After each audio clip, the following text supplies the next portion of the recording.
तो ये 26 मई को जो लूनर एक्लिप्स जो लगने वाला है, यानी कि जो चंद्र ग्रहण लगने वाला है।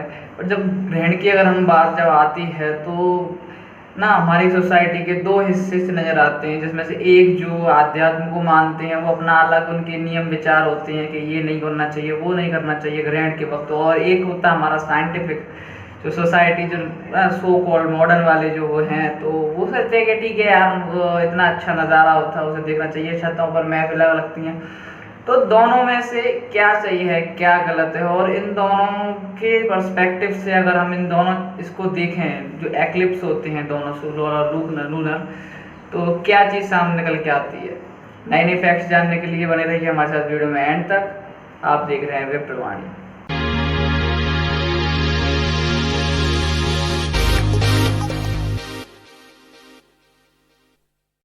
तो जो लूनर एक्लिप्स अपना 26 मई को जो लग रहा है, तो अगर हम एक्लिप्स की जब बात आती है तो वैसे जनरली सिंपल सी बात है, लूनर एक्लिप्स लगता कैसे है, जब जो अपनी अर्थ है वो सन और मून के बीच में आ जाती है। तो सन का जो लाइट्स हैं वो मून तक नहीं पहुंच पाती, रिफ्लेक्शन नहीं हो पाता, इसलिए ब्लैक ब्लैक स्पॉट नज़र आता है। ऐसा ही सोलर एक्लिप्स के वक्त होता है जब मून सन और अर्थ के बीच में आ जाता है। ये तो सिंपल साइंटिफिक मैटर है जो सब जानते हैं।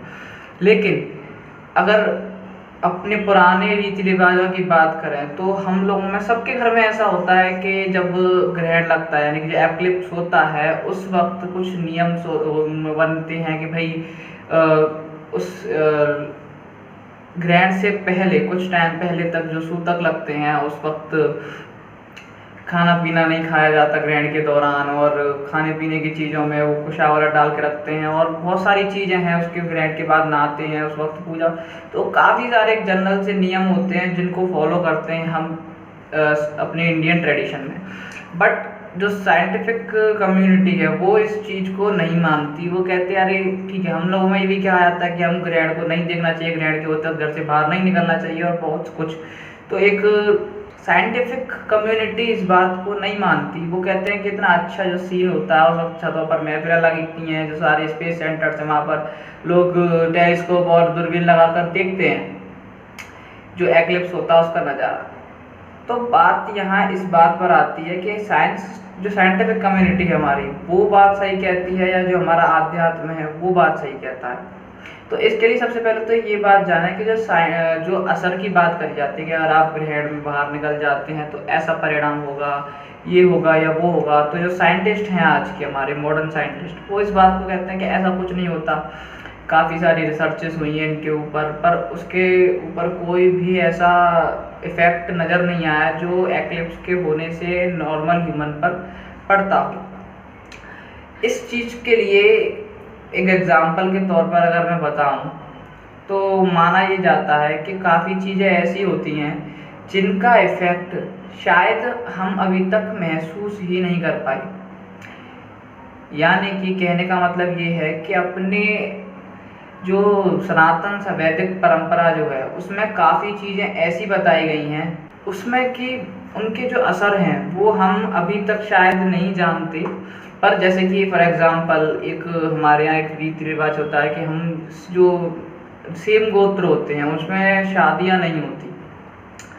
अब उसको हम लोग गलत मानते हैं, पर आजकल ऐसा जो भी है वो बीच में लोग कहते हैं ठीक है कोई नहीं, ऐसा सब ये ना अंधविश्वास वाली बात। तो अभी एक नई थ्योरी निकल कर सामने आई जिसमें कि ये बात आई कि अगर सेम डीएनए वाले लोगों की शादियाँ होती हैं तो उनके जो ऑफस्प्रिंग आता है वो या तो मेंटली या फिजिकली डिसेबल होता है। और यही बात हम सालों पहले से जानते हैं और कर रहे हैं, लेकिन वो है ना कि हम एक आजकल एक लॉजिकल इडियट्स हो चुके हैं। यानी हमें हर चीज़ के पीछे लॉजिक चाहिए। वैसे हर चीज़ के पीछे लॉजिक है, पर उसको समझने के लिए शायद हम अभी वहाँ तक पहुँचे ही नहीं। हमारी साइंस जो है वो अभी तक वहाँ पहुँची ही नहीं।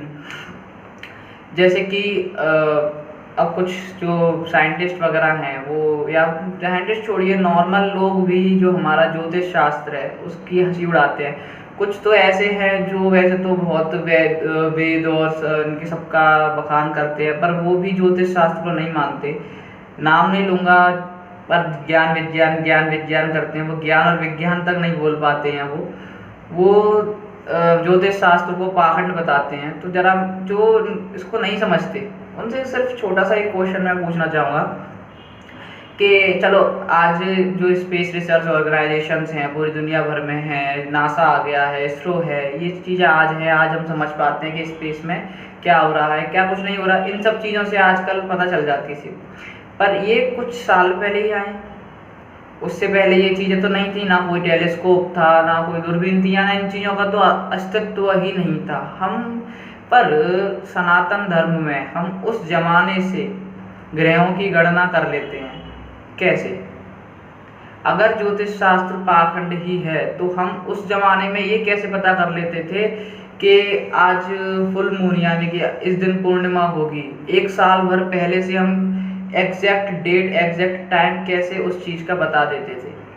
अगर ये सब पाखंड ही था तो ये सब कैसे हो जाता था।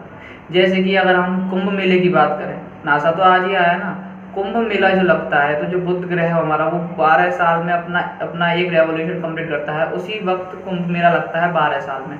तो सालों से लग रहा है, हजारों सालों से कुंभ मेला लग रहा है। ये बात हमारे पूर्वज हजारों साल पहले से जानते थे।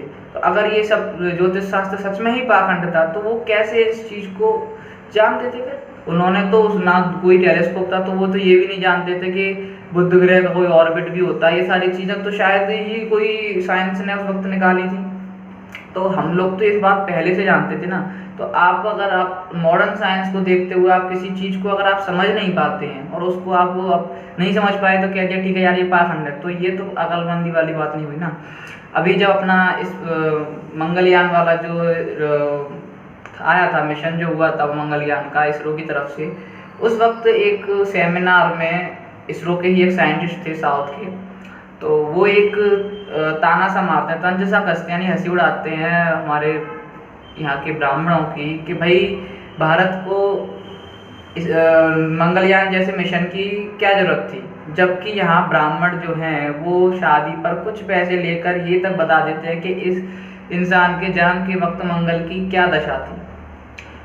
तो इनके तंज में ही एक रियलिटी सामने आई है। ये फैक्ट है कि आपकी कुंडली में देखकर सिर्फ मंगल क्या, आपके सारे जो ग्रह हैं 9 के 9 ग्रह, उन सब की स्थिति पता चल जाती है। और बस पता क्या चलती है, अगर कोई इसको गलत साबित कर दे तो वो भी बात है।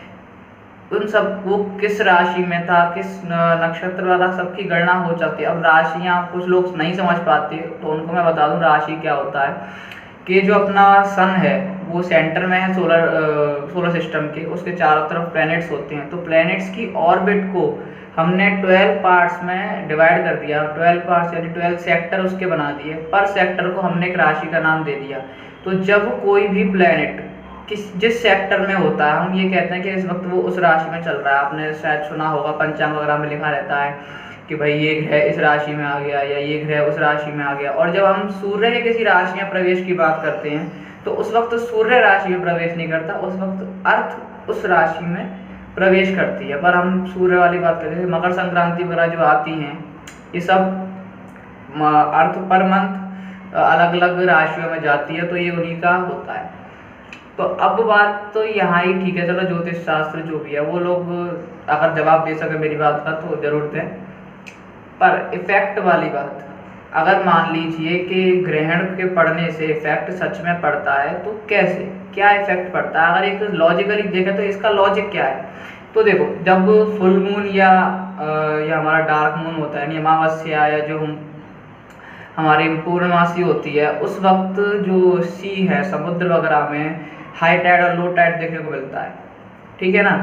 हाई टाइड और लो टाइड यानी कि जिसको हम ज्वार भाटा कहते हैं। अब वो मून इतनी ऊंचाई पर है और वहाँ से यहाँ की वो जो टाइड्स हैं उनको कैसे मेंटेन कर लेता है, कैसे उसको छेड़ लेता है? तो उस वक्त हम एक कॉन्सेप्ट देते हैं कि ये ग्रेविटी की वजह से होता है, ग्रेविटेशनल फोर्स होता है दो प्लैनेटरी ऑब्जेक्ट्स के बीच में। यहाँ तक तो हम अभी समझ पाए हैं, हमारी साइंस अभी यहाँ तक पहुँची है। पर ग्रहण के वक्त क्या असर पड़ता है इस चीज़ का? तो जब एक्लिप्स वगैरह होते हैं तो कुछ ऐसे रेडिएशंस निकलते हैं जो कि हमारे नॉर्मल ह्यूमन को हार्म कर सकते हैं। पर साइंस अभी तक इस बात को प्रूफ नहीं किया है। इसका भी मैं आपको रीज़न बताऊं तो इसरो के तो हम भारत में तो नए साइंटिस्ट हुए हैं, ये नया ही जानते हैं। पर इनसे बड़े बड़े साइंटिस्ट अभी नासा में बैठे और उससे पहले भी आइंस्टीन या बहुत से लोग हैं जो ये कहते थे कि उनकी रिसर्च जो थी उसका जो आधार जो है वो उनको वैदिक टेक्स्ट में मिला, उससे वो उन्होंने अपनी खोज की शुरुआत करी वैदिक टेक्स्ट पढ़कर। काफ़ी सारे साइंटिस्ट के नाम गिना दूंगा, आइंस्टीन है, टेस्ला है, ये बड़े बड़े ऐसे साइंटिस्ट थे जिन्होंने काफ़ी ऐसी खोज करी जिन्होंने आज हमारी दुनिया को बदल कर रख दिया। शायद वो खोज नहीं होती तो आज हम कहीं और होते। तो जब ये साइंटिस्ट हमारे वैदिक टेक्स्ट को मानते हैं, आज भी नासा में काफ़ी ऐसे साइंटिस्ट हैं जो ये मानते हैं कि अगर हमें अपना फ्यूचर कहीं देखना है तो हमें वेद पढ़ने चाहिए। ये बात मैं नहीं कहता, ये लोग वही कहते हैं। अच्छा, एक साइंटिस्ट का इंटरव्यू हुआ था तो उसमें वो कहते हैं कि आज अगर हम, शायद आप लोगों ने कभी फिजिक्स वगैरह पढ़ी हो तो आप जानते हो, 12th वगैरह तक की फिजिक्स में डेरिवेशंस होते हैं काफ़ी सारे। तो वो कहते हैं कि ठीक है, हाँ, जब फिजिक्स में डेरिवेशंस करते हैं किसी भी चीज़ का तो मोस्टली हम लास्ट में पहुंचते हैं इन्फिनिटी पर, या बीच में कहीं ना कहीं एक कंक्लूजन आता है इन्फिनिटी। तो इन्फिनिटी का मतलब क्या होता है? इन्फिनिटी यानी कि अनंत, अनंत यानी कि कुछ नहीं। तो वो कहते हैं कि हमारा सारा जो साइंस है आज का वो एंड में पहुंचकर हो जाता है इन्फिनिटी, यानी कि अनंत। यानी कि अगर देखें तो हम जो कुछ भी हम कर रहे हैं वो कुछ नहीं है, यानी कि हमारी जो सारी पढ़ाई है, जो सारी रिसर्चेस हैं, वो सब इन्फिनिटी पे अगर ख़त्म होती है तो यानी कि हम कुछ नहीं जानते। तो वो कहते हैं कि आज अगर हम देखें जिस तरीके से टेक्नोलॉजी डेवलप हो रही है, तो पुराने टाइम पर हम जिस चीज़ को एक मैजिक या कोई इल्यूजन टाइप अगर हम मानते थे, वो चीज़ें आज सच होती साबित हो रही हैं। और जिस चीज़ को हम रियलिटी मानते थे वो आज एक इल्यूजन सा क्रिएट होकर हमारे सामने खड़ा हो गया है। तो वो अगर फ्यूचर में इस बात पर कोई आश्चर्य नहीं होगा कि आज जिस चीज़ को हम मैजिक मानते हैं वो फ्यूचर में जाकर रियलिटी साबित हो जाए। दूसरी बात, वो कहते हैं कि पूरे वर्ल्ड में सिर्फ इकलौता ऐसा कल्चर है हिंदुइज्म, जहाँ के जो रिलीजियस टेक्स्ट्स हैं, यानी कि जो धार्मिक ग्रंथ हैं, वेद जिन्हें वैदिक टेक्स्ट जो हैं जितने भी, उनमें कॉस्मोस की बात होती है।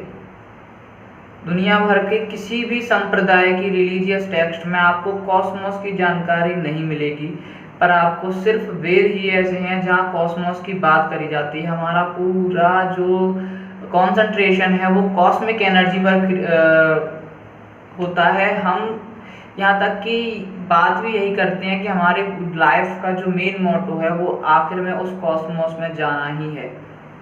उसी एनर्जी को गेन करने के लिए हम अपनी पूरी लाइफ में डिफरेंट चीज़ें करते हैं। तो ये बात वो कहते हैं कि जैसा कि वेदों में लिख रहा है, शायद हम उन बातों को नहीं समझ पा रहे आज, पर कभी ना कभी हमारी टेक्नोलॉजी इतना डेवलप होगी कि हम उन चीज़ों को समझ पाएंगे। तो जब आप लोग तो जो यहाँ पे जो साइंटिस्ट या जो सो कॉल्ड मॉडर्न लोग जो हैं वो अपनी बातें करते हैं, वो उनसे आगे तो नहीं है ना। वो जो बात कह रहे हैं तो कुछ समझ कर कह रहे हैं। कितने ऐसे नासा के साइंटिस्ट हैं जो आज आकर यहाँ ब्रज में, मथुरा वृंदावन में पड़े हुए हैं, जो अपने आप को संपूर्ण तरीके से सनातन संस्कृति को समर्पित कर चुके हैं। वो कहते हैं कि जो भी हम आज साइंस पढ़ रहे हैं वो कुछ नहीं है इसके सामने। काफ़ी सारी ऐसी रिसर्चेज हैं जो कि हमें वैदिक टेक्स्ट में पहले से मिलती हैं। थ्योरी ऑफ रिलेटिविटी है या ग्रेविटेशनल वेव्स हैं आइंस्टीन की, काफ़ी सारी ऐसी चीज़ें हैं जो पहले से ही हमारे टेक्स्ट में लिखी हुई हैं। तो जो चीज़ हम सालों पहले तक, यानी हजारों साल पहले जिस चीज़ की हमने खोज कर ली थी, उस खोज को आज हमारा मॉडर्न साइंस अब आकर कर रहा है। तो ज़रा ये सोचिए कि जो हमारा ट्रेडिशन है, यानी ये जो सब चीज़ें हम मानते हैं, क्या इस बात की गारंटी है कि हमारा जो मॉडर्न साइंस है इस बात को अभी समझता होगा? तो जो इफ़ेक्ट हम कहते हैं कि ग्रहण पड़ने से कोई इफ़ेक्ट अगर पड़ता भी है हमारे नॉर्मल ह्यूमन नेचर पर, उसका क्या इफ़ेक्ट अभी तक शायद ऐसा हो कि हम समझ ही नहीं पाते हों, और कोई ऐसा इफ़ेक्ट पड़े जो कहते हैं ना, कुछ चीज़ें ऐसी होती हैं जो तुरंत रिएक्ट करती हैं, और कुछ चीज़ों का असर काफ़ी लॉन्ग ड्यूरेशन में पड़ता है जिसको हम शायद नहीं समझ पाते हों, और आगे चलकर कुछ रिसर्च हों, शायद हमारी टेक्नोलॉजी इतनी हाई हो जाए कि हम उस बात को समझ पाएँ। पर कमी हम लोगों की ये है कि हम मॉडर्न बनने की जगह मॉडर्न बनने की बात में हम अपने खुद की जो संस्कृति है, जो अपना खुद का कल्चर है, उसको भूल जाते हैं। ठीक है, काफ़ी चीज़ें ऐसी हैं कि हम भारत ने काफ़ी लंबा टाइम जो है वो गुलामी में गुजारा है। हमारे सारे रिलीजियस टेक्स्ट जो थे उन सबको नष्ट कर दिया गया था इन्वेडर्स द्वारा। तो इसमें हमारी गलती इतनी नहीं है, मैं मानता हूँ। ठीक है, बहुत सी चीज़ें ऐसी हैं जिनकी रीज़न आज हमें नहीं पता। मेरे सामने भी काफ़ी सारे ऐसे क्वेश्चंस आते हैं मेरे माइंड में कि उसका रीज़न मैं नहीं समझ पाता हूँ, पर इसका मतलब ये नहीं हो सकता कि हम उस चीज़ को ही गलत साबित कर दें। ज़रूरी नहीं कि हर चीज़ें गलत ही हों, कुछ चीज़ें ऐसी होती हैं। अच्छा, टाइम के साथ ऐसा है कि हर चीज़ के पीछे वैसे तो लॉजिक है, पर कुछ लॉजिक टाइम के साथ चेंज हो जाते हैं, पर वो लॉजिक ओवरऑल सही है, पर कुछ डिफरेंस उनमें आ जाता है। जैसे कि एक एग्जांपल बतौर मैं अगर आपको बताऊं, तो जो हमारे गंगा नदी है, जो गंगा जी हैं, उनके जो पानी में माइक्रो ऑर्गेनिज्म इतने ज़्यादा मात्रा में पाए जाते हैं कि वो वर्ल्ड में किसी भी जगह के पानी में ऐसा नहीं है। तो वो किसी भी इम्प्योरिटी को डिज़ोल्व होने से पहले ही ख़त्म कर देती हैं। तो इसीलिए उनको पापनाशनी जो हम कहते हैं, मेंटल जो कुछ भी होता हो, मेंटल आपको मिलता है, हमें शांति मिलती है दिमाग से। पर अगर फिजिकली हम बात करें तो गंगा में नहाने को पवित्र इसलिए बताया जाता है कि इतने सारे लोगों के नहाने के बाद भी पहली बात तो गंगा जो है वो कभी अपवित्र नहीं होती। दूसरी बात, जब हम नहाते हैं उस वक्त ऐसा था कि सोप्स वगैरह यूज़ नहीं होते थे, तो आदमी की जो जनरल गंदगी है बॉडी पर, वो सब वहाँ जाकर ख़त्म हो जाती थी। तो इसलिए कहते थे कि गंगा जी में नहाने से पाप नष्ट हो जाते हैं, आदमी शुद्ध हो जाता है। लेकिन उसके बाद कुछ कुछ धीरे धीरे टाइम बदलता गया, तो लोगों ने गंगा जी में नहाने की जगह गंगा जल से छींटे तक की बात आई कि ठीक है यार, कुछ छींटे मार लो गंगा जल के, आदमी शुद्ध हो जाएगा।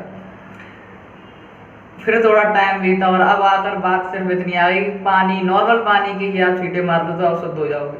तो वो लॉजिक कुछ था, कुछ का कुछ हो गया। इसमें कमी सिर्फ उन लोगों की है जिनको लॉजिक पता था, पर उन्होंने अपने आने वाली जनरेशन को लॉजिक नहीं दिया, या उन जनरेशन की कमी थी कि उन्होंने कभी उस बारे में पूछा ही नहीं। मैं अपने से अपर जनरेशन वालों से काफ़ी क्वेश्चन अगर करता हूँ तो वो मुझे उस बात का आंसर नहीं दे पाते। शायद उन्होंने अपने बड़ों से वो चीज़ें नहीं पूछी, फिर भी मैं इन सब चीज़ों को इनका आंसर ढूंढने में लगा रहता हूँ। लेकिन मैं ये नहीं कहता कि जो हमारे रीति रिवाज या जो हमारे परंपराएं हैं वो सब इनकी वजह से गलत होगी, क्योंकि हम उसका आंसर अभी तक नहीं फाइंड कर पाए। काफ़ी सारी ऐसी चीज़ें हैं जिनको हम अभी नहीं समझ पाते। सबसे बड़ी बात तो हम देख कर भी अनदेखा कर देते हैं। जैसा हमारा जो ज्योतिष शास्त्र है उसको हम देख कर भी अनदेखा कर देते हैं। ठीक, हम कहते हैं इसी का पाखंड है। मैं मानता हूँ कि काफ़ी आज ऐसे लोग हैं जो कि इसको धंधा बनाकर बैठे हैं और लोगों को पागल बनाते हैं, पाखंडी हैं। पर इसकी वजह, कुछ लोगों की वजह से अगर हम पूरे एक जो नॉलेज है, जो शास्त्र है, हम उसको ही गलत साबित कर दें तो ये तो हमारी पागलपंथी होगी। अगर हम कुछ झोला छाप डॉक्टरों की वजह से पूरी मेडिकल साइंस को ही गलत साबित कर देंगे तो इस हमसे बड़ा पागल कौन है। कुछ करप्ट पुलिस ऑफिसर्स की वजह से अगर हम पूरे पुलिस डिपार्टमेंट को करप्ट कोशिश कर देंगे तो हमसे बड़ा पागल कोई होगा नहीं ना। तो कुछ जो पाखंडी हैं, जो आज लोगों को लूटते हैं, उनकी वजह से अगर हम पूरे ज्योतिष शास्त्र को ही अगर हम पाखंडी कह दें या बेकार बता दें तो हाँ, ये कोई अक्लमंदी वाली बात तो नहीं है। अगर एट द एंड सिंपल सी बात है कि काफ़ी चीज़ें मुझे भी नहीं पता। मैं अगर कहूँ कि ठीक है यार मैं आपको बता दूँ, ठीक है ऐसा होने से ऐसा हो जाएगा, तो मैं भी नहीं कहता कि मुझे सारी चीज़ें पता है। लेकिन हर चीज़ को आप ये सोच कर नकार दें कि नहीं, इसका अगर हमें आंसर ही नहीं पता तो ये चीज़ गलत ही होगी, तो वो बात भी गलत है। इतनी सारी से अभी मैंने इतने काफ़ी टॉपिक्स जो बीच में बताए उनके बीच ऊपर डिटेल में तो मैंने अभी नहीं बताया, पर कोशिश करूँगा कि मैं डिटेल में उनके ऊपर बताऊँ। आपको बहुत सी चीज़ें नहीं समझ में आई होंगी बीच की, तो और आपको अगर किसी भी चीज़ के ऊपर डिटेल चाहिए हो तो मैं आप कमेंट्स में बता दीजिएगा, तो उसके लिए मैं जल्दी से जल्दी कोशिश करूँगा पूरी वीडियो बनाने की डिटेल में, उसके लिए एक सेपरेट। बाकी आप क्या सोचते हैं इस टॉपिक के बारे में, अगर कोई भी फीडबैक हो तो आप कमेंट्स में दे सकते हैं। आई होप जो मैं समझाना चाह रहा था, जिस चीज़ को समझाने की मैं कोशिश कर रहा था वो आप तक पहुँची हो, आपके समझ में आई हो। अगर नहीं आई हो तो आप मुझे मेंशन कर सकते हैं, मैं कोशिश करूँगा आपको समझाने की।